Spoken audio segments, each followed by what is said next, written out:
Good morning दोस्तों, welcome to my YouTube channel online study current affair.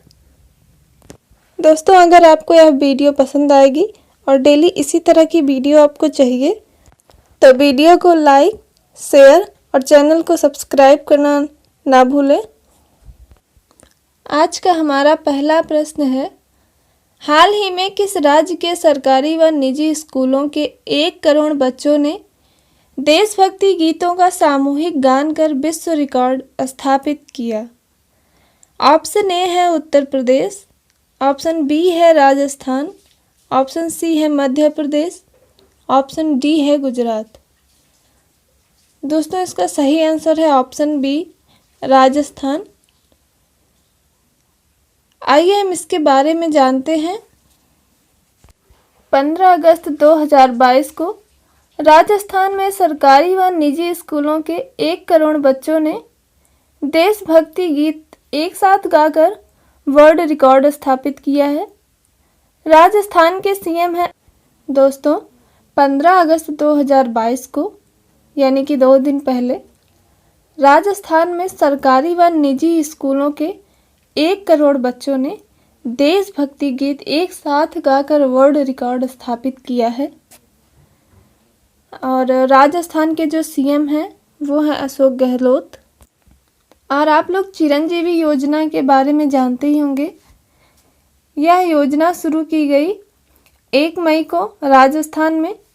इसमें स्वास्थ्य बीमा 10 लाख की राशि प्रदान की जाती है।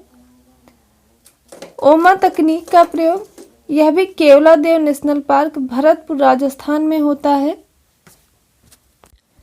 सबसे ऊंचा IPD medical tower Jaipur Rajasthan में है। अगले प्रश्न की तरफ चलते हैं। हाल ही में चर्चा में रहा निपम पहल किससे संबंधित है? दोस्तों, यह संबंधित है बौद्धिक संपदा से। और बौद्धिक संपदा क्या है इसके बारे में जानते हैं। पहले हम जानते हैं निपम। निपम क्या है इसका फुल फॉर्म? इसका फुल फॉर्म है national intellectual property awareness mission, राष्ट्रीय बौद्धिक संपदा जागरूकता योजना। और यह क्या है? बौद्धिक संपदा वह है जो हम दिमाग से सोचते हैं, हमारी जो दिमागी रचनाएं होती हैं, जो हम सोच के बनाते हैं, जैसे कि हमारा कोई आविष्कार, साहित्यिक और कलात्मक कार्य, डिजाइन और व्यापार में उपयोग किए जाने वाले प्रतीक, नाम और चित्र आदि। विश्व बौद्धिक संपदा दिवस 2022 की थीम बौद्धिक संपदा और बेहतर भविष्य के लिए नया बदलाव करने वाले युवाओं पर केंद्रित है। बौद्धिक संपदा योजना यह लॉन्च हुआ था 2021 में। इसका उद्देश्य था कि 2022 तक 10 लाख विद्यार्थियों में बौद्धिक संपदा जागरूकता उत्पन्न करना। इसके अंदर 8 से 12th क्लास तक के विद्यार्थी आते हैं। 2022 तक का लक्ष्य 15 अगस्त 2022 तक लक्ष्य को पूर्ण कर लिया गया है बहुत ही बेहतर तरीके से। और हमारा अगला प्रश्न देखते हैं। भारत में स्वतंत्रता के 75वें वर्ष में देश में कुल 75 रामसर स्थलों को बनाने के लिए रामसर स्थलों की सूची में और कितनी आर्द्र भूमि शामिल हो गई है? दोस्तों, इसका सही आंसर है ऑप्शन सी, 11। दोस्तों, इसके पहले क्या था कि 49 था, उसमें 5 और शामिल हुआ तो 54 हो गया। फिर उसमें 10 और शामिल हुआ तो 64 हो गया। अब उसमें 11 और शामिल हो रहा है तो 75 रामसर स्थल हो गए हैं। स्वतंत्रता दिवस के 75वें वर्ष में देश में 13,26,677 हेक्टेयर क्षेत्र को कवर करते हुए कुल 75 रामसर स्थल को बनाने के लिए रामसर स्थलों की सूची में 11 रामसर स्थल शामिल हो गए हैं। ये जो 11 रामसर स्थल हैं, तमिलनाडु में 4, ओडिशा में 3, जम्मू कश्मीर में 2, मध्य प्रदेश में 1 और महाराष्ट्र में 1 टोटल 11 हैं। हमारा अगला प्रश्न है, हाल ही में केंद्र सरकार ने आरबीआई के केंद्रीय बोर्ड में स्वतंत्र निदेशक के रूप में किसे नियुक्त किया है? ऑप्शन ए है रेवती अय्यर, ऑप्शन बी है सचिन चतुर्वेदी, ऑप्शन सी है स्वामीनाथन गुरुमूर्ति, ऑप्शन डी है सतीश काशीनाथ मराठे और ऑप्शन ई है उपयुक्त सभी। तो दोस्तों इसका सही आंसर है उपयुक्त सभी। भारत के सभी बैंकों को आरबीआई रेगुलेट करता है। आरबीआई की स्थापना हुई थी अप्रैल 1935 को। इसका हेडक्वार्टर है मुंबई। इसके गवर्नर हैं शक्तिकांत दास। अगला प्रश्न है, एक से ज़्यादा पेंशन पाने वाले कानून को खत्म करते हुए किस राज्य सरकार ने एक विधायक एक पेंशन योजना लागू किया है? तो इसका सही आंसर है पंजाब। पंजाब की सरकार ने यह योजना लागू किया है। इस योजना के बारे में जानते हैं। पंजाब के राज्यपाल बनवारी लाल पुरोहित ने एक विधायक एक पेंशन को मंजूरी दे दी। पंजाब में हर कार्यालय की अलग अलग पेंशन मिलती थी, लेकिन अब आप कार्य कुछ भी कर रहे हो लेकिन पेंशन एक ही होगी।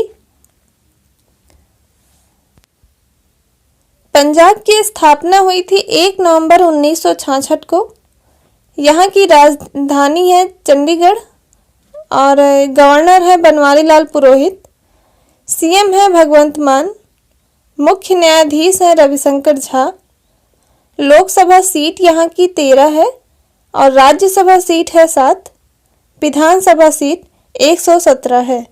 अगला प्रश्न है, 15 अगस्त 2022 को भारत ने कौन सा स्वतंत्रता दिवस मनाया है? दोस्तों हम लोग इसे 75वां जानते हैं। 75वां स्वतंत्रता महोत्सव था, लेकिन अगर जोड़ा जाए तो यह 76वां होता है। स्वतंत्र भारत के पहले गवर्नर जनरल माननीय चक्रवर्ती राजगोपालचारी जी थे। ये आज़ादी के बाद भारत के पहले स्वतंत्र और अंतिम गवर्नर जनरल थे। 18 जुलाई 1947 को स्वतंत्रता अधिनियम पारित हुआ था। 15 अगस्त 1947 को भारत आज़ाद हो जाएगा, इस बात की अनाउंसमेंट हुई थी। लाल किले पर सर्वाधिक बार झंडा जवाहरलाल नेहरू जी ने फहराया था, 17 बार, और नरेंद्र मोदी जी ने 9 बार फहराया है। 75वां महोत्सव था, 76वां गणतंत्र दिवस मनाया गया। और हमारा अगला प्रश्न है, हाल ही में एक अध्ययन के अनुसार भारत डिजिटल मुद्रा स्वामित्व में शीर्ष 20 वैश्विक अर्थव्यवस्थाओं की सूची में कौन से स्थान पर है? तो दोस्तों इसका सही आंसर है ऑप्शन बी, 11वें। इसके बारे में जानते हैं। क्रिप्टो करेंसी, जिसे कि वर्चुअल, आभासी या डिजिटल मुद्रा भी कहा जाता है, इसका अर्थ है वो पैसा जो हम छू नहीं सकते, और जैसे हमारे बैंक में होता है डिजिटल मुद्रा जो होती है। और बिटकॉइन सबसे फेमस क्रिप्टो करेंसी है। बिटकॉइन के जनक हैं सातोशी नाकामोतो, जो कि जापान के हैं। और इस बिटकॉइन जिस पर काम करता है, जिस तकनीक पर, उस तकनीक का नाम है ब्लॉकचेन। अगला प्रश्न है, हाल ही में किस राज्य ने अगस्त्यमलाई हाथी रिजर्व की स्थापना की है? तो दोस्तों इसका सही आंसर है ऑप्शन डी, तमिलनाडु। इसके बारे में जानते हैं। तमिलनाडु का 5वां अगस्त्यमलाई रिजर्व है। यह अभ्यारण्य केरल और तमिलनाडु में है। यूनेस्को के वर्ल्ड बायोस्फीयर रिजर्व में भी यह शामिल है।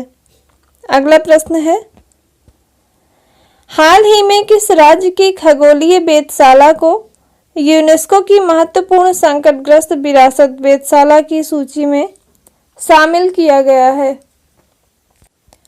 इसका सही उत्तर है ऑप्शन सी, बिहार। और इसके बारे में जानते हैं। एसएस कॉलेज मुजफ्फरनगर में खगोलीय वेधशाला को विश्व की महत्वपूर्ण संकटग्रस्त विरासत वेधशालाओं की यूनेस्को सूची में शामिल किया गया है।